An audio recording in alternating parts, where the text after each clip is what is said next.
नमस्कार। तो आज की इस वीडियो में हम बात करेंगे आरआरबी ग्रुप डी के डॉक्यूमेंट वेरिफिकेशन के टाइम में कौन कौन से डॉक्यूमेंट आपको लेकर के जाने हैं, उसके बारे में हम चर्चा करेंगे। तो सबसे पहले इसमें आपका आता है marksheet and certificate of all educational and technical qualification. ठीक है, तो बेसिकली आपको 10th लेवल तक का हर एक डॉक्यूमेंट आपको लेकर के जाना होगा। अगर आपने फॉर्म फिल करते टाइम में हायर एजुकेशन का भी डिटेल डाला हुआ है तो आपको हायर एजुकेशन का भी डॉक्यूमेंट लेकर के जाना पड़ेगा, लेकिन बेसिक आपका जो होगा वो 10th होगा, वो मैंडेटरी होगा।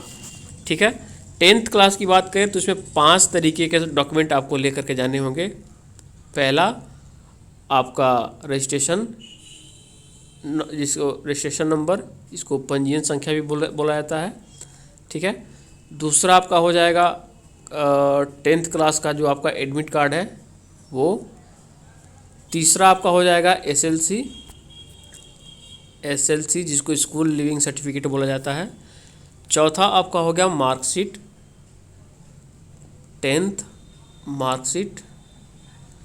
और पांचवा आपका हो जाएगा सर्टिफिकेट, जो आपको आपके बोर्ड द्वारा प्रोवाइड किया जाता है। ठीक है, अगर आपके पास रजिस्ट्रेशन नंबर नहीं है तो जो आपको मेन सर्टिफिकेट मिलता है एक बड़ा सा, उसमें रजिस्ट्रेशन नंबर मेंशन किया रहता है। ठीक है, तो मैट्रिक के लिए 5, वैसे ही 12th का अगर आपने डिटेल डाला हुआ है तो 12th क्लास का भी आपको 5 डॉक्यूमेंट लेकर के जाना पड़ेगा।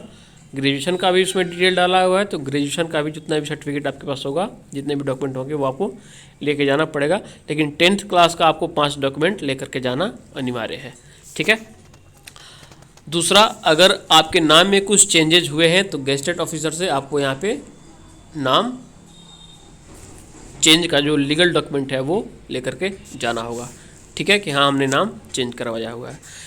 बात करें कास्ट सर्टिफिकेट का, तो आप SC ST OBC या EWS जो भी होगा आपकी कैटेगरी, वो आपको लेकर के जाना पड़ेगा। कास्ट सर्टिफिकेट के बनवाते टाइम में इस बात का ध्यान रहे कि कम से कम आपका SDO लेवल का हो। ठीक है, कोई भी सर्टिफिकेट जो है आपका वो SDO लेवल का हो। ठीक है, अगला है आपका डेट ऑफ बर्थ। तो डेट ऑफ बर्थ में आपका जो मैट्रिक का जो सर्टिफिकेट है वही इसमें अप्लीकेबल हो जाता है, उसी से काम आपका चल जाएगा। ठीक है, EWS की बात करें तो आपको इनकम सर्टिफिकेट आपको लेकर के जाना पड़ेगा। अगर आप फॉर्म फिल करते टाइम जो आप EWS बनवाए थे वो है तो वो भी लेकर के आप चले जाइएगा। वैसे आपको करेंट EWS सर्टिफिकेट आपको मांगा जाएगा। ठीक है, EWS सर्टिफिकेट आप SDO लेवल का ही लेकर के जाइएगा, इस बात का ध्यान रहे।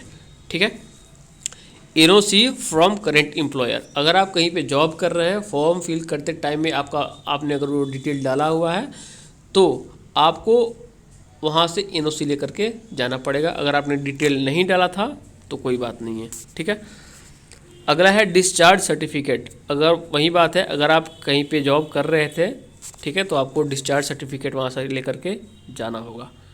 ठीक है, अगला हो गया disability certificate for PWD candidates.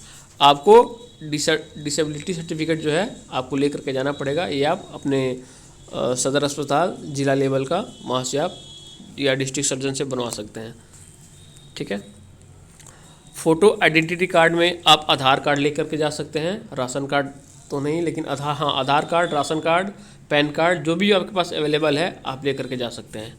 ठीक है, ये आपके फ़ोटो आइडेंटिटी कार्ड में आ जाएगा। अगला है एप्लीकेशन पेमेंट रिसिप्ट। जब आपने फॉर्म फिल किया हुआ तो उस टाइम जो आपने पेमेंट किया फॉर्म फिल करते टाइम में, उसका रिसिप्ट आपने डाउनलोड किया होगा। अगर है तो ठीक है, नहीं है तो कोई बड़ा इशू नहीं है, लेकिन अगर है तो उसको लेकर के आप जाइएगा। ठीक है, अगला है 6 पासपोर्ट फ़ोटोग्राफ्स। आपको 6 फोटोग्राफ्स लेकर के जाने हैं। आप करेंट ही लेकर के जाइएगा, उससे भी हो जाएगा काम। अगर पहले का फ़ोटो फॉर्म फिल करते टाइम का फ़ोटो अगर आपके पास नहीं है तो आप करेंट फ़ोटो भी लेकर के जा सकते हैं। और नेक्स्ट है आपका self certification by transgender candidate. ये जो है एप्लीकेबल है केवल ट्रांसजेंडर कैंडिडेट के लिए। ठीक है, तो इतने सारे डॉक्यूमेंट्स आपको मेनली लेकर के जाना है। बच्चे ज़्यादातर फंसते हैं आपको कास्ट सर्टिफिकेट में और EWS सर्टिफिकेट में। तो ये सारे सर्टिफिकेट आपके एसडीओ लेवल का हो, इस बात का ध्यान रहे। और मैट्रिक में का जो मैंने बताया कि कम से कम 5 डॉक्यूमेंट, एक बार मैं फिर से रिपीट कर दे रहा हूँ। पहला आपका रजिस्ट्रेशन नंबर, दूसरा आपका 10th का जो है एडमिट कार्ड, तीसरा आपका एसएलसी यानी कि स्कूल लिविंग सर्टिफिकेट, चौथा है आपका मार्कशीट और पांचवा है आपका मेन जो सर्टिफिकेट मिलता है वो।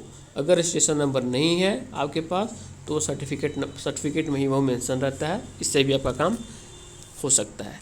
ठीक है, अगर आप चैनल पर नए हो तो चैनल को सब्सक्राइब जरूर करें। धन्यवाद।